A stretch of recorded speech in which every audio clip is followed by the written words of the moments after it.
Cruise missile से विश्व युद्ध, पुतिन के तेवरों से कांपे ट्रंप। रूस में एक गोपनीय वॉर रूम में जिस वक्त रूस के राष्ट्रपति व्लादिमीर पुतिन रूसी सेना के chief commander general Valery Gerasimov से मिले तो उनके चेहरे पर हल्की मुस्कान साफ दिखाई दे रही थी। पुतिन के जंगी तेवरों पर छाई जीत की खुशी में जैसे ही जनरल वालेरी गेरासिमोव ने पुतिन को बताया कि रूसी सेना ने परमाणु इंजन से चलने वाली दुनिया की सबसे घातक मिसाइलों में से एक बुरेवेस्टनिक क्रूज मिसाइल का शानदार परीक्षण कर लिया है, तो उसके बाद पुतिन का हौसला कई गुना बढ़ गया। जबकि दूसरी तरफ अमेरिकी राष्ट्रपति ट्रंप, यूक्रेन के राष्ट्रपति ज़ेलेंस्की और नेटो के चीफ मार्क रूटे के चेहरे पर हवाइयां उड़ने लगी।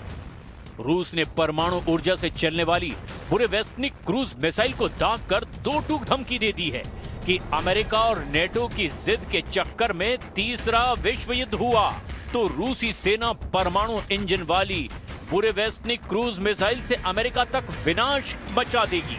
हम आपको दिखाने जा रहे हैं कि पुतिन ने नए परमाणु ब्रह्मास्त्र बुरेवेस्टनिक की वो सच्चाई जो यूक्रेन से लेकर यूरोप तक एक भी दुश्मन को जिंदा नहीं छोड़ेगी। हम आपको दिखाने जा रहे हैं कि 4 साल से यूक्रेन की मदद करने वाले 41 देश कैसे रूसी सेना के सामने पस्त पड़ते जा रहे हैं। हम आपको ये भी दिखाने जा रहे हैं कि क्योंकि यूक्रेन के अंदर से आवाज उठने लगी है कि यूक्रेनी सेना के चीफ जनरल ओलेक्जेंड्र सिरस्की रूस पर जीत के झूठे दावे कर रहे हैं। हम शुरुआत करते हैं ट्रंप के उस खौफ से जिसे पुतिन ने दुनिया को 21 अक्टूबर को दिखाया, यानी रूस की पहली परमाणु ऊर्जा से चलने वाली बुरेवेस्टनिक क्रूज मिसाइल। 15 घंटे उड़ान, 14,000 किलोमीटर की दूरी, पुतिन ने उड़ाया परमाणु परिंदा।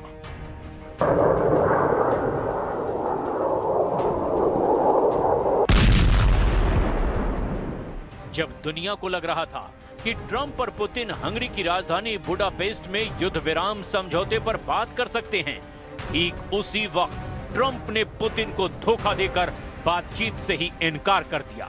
अमेरिका, नेटो और यूरोप को लगा कि रूस कागज का शेर है, उसके पास पैसों की कमी है, रूसी सैनिक बड़ी संख्या में मारे जा रहे हैं।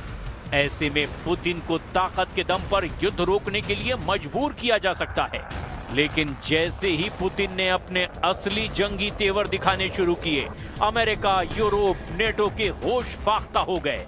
पुतिन ने नहले पर ऐसा दहला मारा कि अब ट्रंप की बोलती बंद हो गई है। पुतिन वाकई जंग के असली बाजीगर और उस्ताद साबित होते जा रहे हैं। जिस वक्त नेटो के हथियार और सैनिक अमेरिका की मिसाइलें, रॉकेट और ड्रोन रूस को तबाह करने में जुटे थे, ऐसे वक्त में ही पुतिन ने 7 दिन के अंदर पहले जबरदस्त परमाणु अभ्यास से कोहराम मचाया और फिर बुरेवेस्टनिक क्रूज मिसाइल को दाग करके अमेरिका को ही सदमे में डाल दिया। बुरेवेस्टनिक जमीन से दागी जाने वाली वो फ्लाइंग न्यूक्लियर पावर से ऑपरेट होने वाली क्रूज मिसाइल है जो न्यूक्लियर वॉरहेड ले जा सकती है। क्रूज मिसाइल की खासियत ये होती है कि इसे इंटरसेप्ट करना बेहद मुश्किल है। बुरेवेस्टनिक की सबसे बड़ी खासियत यह है कि इसकी कोई रेंज नहीं होती। इसमें न्यूक्लियर रिएक्टर लगाए गए हैं जिससे इसे लगातार असीमित ऊर्जा मिलती रहती है। इससे इसकी रेंज भी असीमित है। रिपोर्ट्स में कहा गया कि ये 20,000 किलोमीटर तक एक बार में लगातार उड़ान भर सकती है और कई दिनों तक लगातार हवा में रह सकती है। इसके अलावा इसकी सबसे खतरनाक बात यह है कि ये जमीन से सिर्फ 50 से 100 मीटर की ऊंचाई पर उड़ान भर सकती है, जिससे इसे किसी भी रडार के लिए ट्रैक करना लगभग नामुमकिन हो जाता है। डिफेंस एक्सपर्ट्स का कहना है कि मिसाइल का इंजन ठोस ईंधन बूस्टर से उड़ान भरता है, फिर परमाणु रिएक्टर हवा को गर्म कर थ्रस्ट पैदा करता है, जिससे ये मिसाइल लगातार उड़ान भर सकती है। लेकिन इस मिसाइल की एक सबसे खतरनाक बात यह भी है कि इससे रेडिएशन का खतरा लगातार बना रहता है। अमेरिकी एक्सपर्ट्स के मुताबिक अगस्त 2024 के सैटेलाइट तस्वीरों के आधार पर यह अनुमान लगाया गया कि बुरेवेस्टनिक क्रूज मिसाइल को मॉस्को से लगभग 475 किलोमीटर उत्तर में वोलोग्दा 20 या चेपसारा नामक परमाणु हथियार अड्डे पर तैनात किया गया। पूरे वेस्टनिक के लिए 9 क्षैतिज लॉन्च पैड के निर्माण के सबूत भी मिले हैं। We have a nuclear submarine, the greatest in the world, right off their shore. So I mean, it doesn't have to go 8,000 miles, and they're not playing games with us. We're not playing games with them either. We test missiles all the time, but you know, we do have a submarine, a nuclear submarine. We don't need to go 8,000 miles, and I don't think it's an appropriate thing for Putin to be saying either. By the way, he ought to get the war ended. A war that should have taken 1 week is now in its soon 4th year. That's what he ought to do instead of testing missiles. अब सवाल ये उठता है कि London में Zelensky ने 20 यूरोपीय देशों के साथ जो रूस के खिलाफ जंग की प्लानिंग की, क्या वो रूसी तैयारियों से मुकाबला कर पाएंगे? क्या कोलिशन ऑफ द विलिंग का रत्ती भर असर भी पुतिन पर पड़ेगा? इसका जवाब है बिल्कुल नहीं, क्योंकि जब से ट्रंप ने रूस की तेल कंपनियों पर सख्त प्रतिबंध लगाए हैं, उसके बाद से यूक्रेन की राजधानी कीव पर रूस ने ताबड़तोड़ मिसाइलों और बमों से हमला कर दिया है। दावा ये किया जा रहा है कि पूर्वी और दक्षिणी यूक्रेन के प्रांतों पर रूस ने हमलों को अब 20 गुना तक बढ़ा दिया है। पुतिन ने भी परमाणु ड्रिल में शामिल होकर दिखा दिया है कि रूस की यार्स परमाणु क्षमता वाली मिसाइल अमेरिका को मिनटों में ही तबाह कर सकती है। पुतिन के एटमी तेवरों को देखने के बाद से ही ट्रंप की बोलती बंद हो गई है और तेवर तो पूरी तरह से ही ढीले पड़ गए हैं। 78% यूक्रेन पर जीत, सन्नाटे में ट्रंप। लगभग 4 सालों से रूसी सेना यूक्रेन को रौंदती चली जा रही है। यूक्रेन के 4 प्रांत पर रूस का लगभग पूरा कब्जा हो चुका है।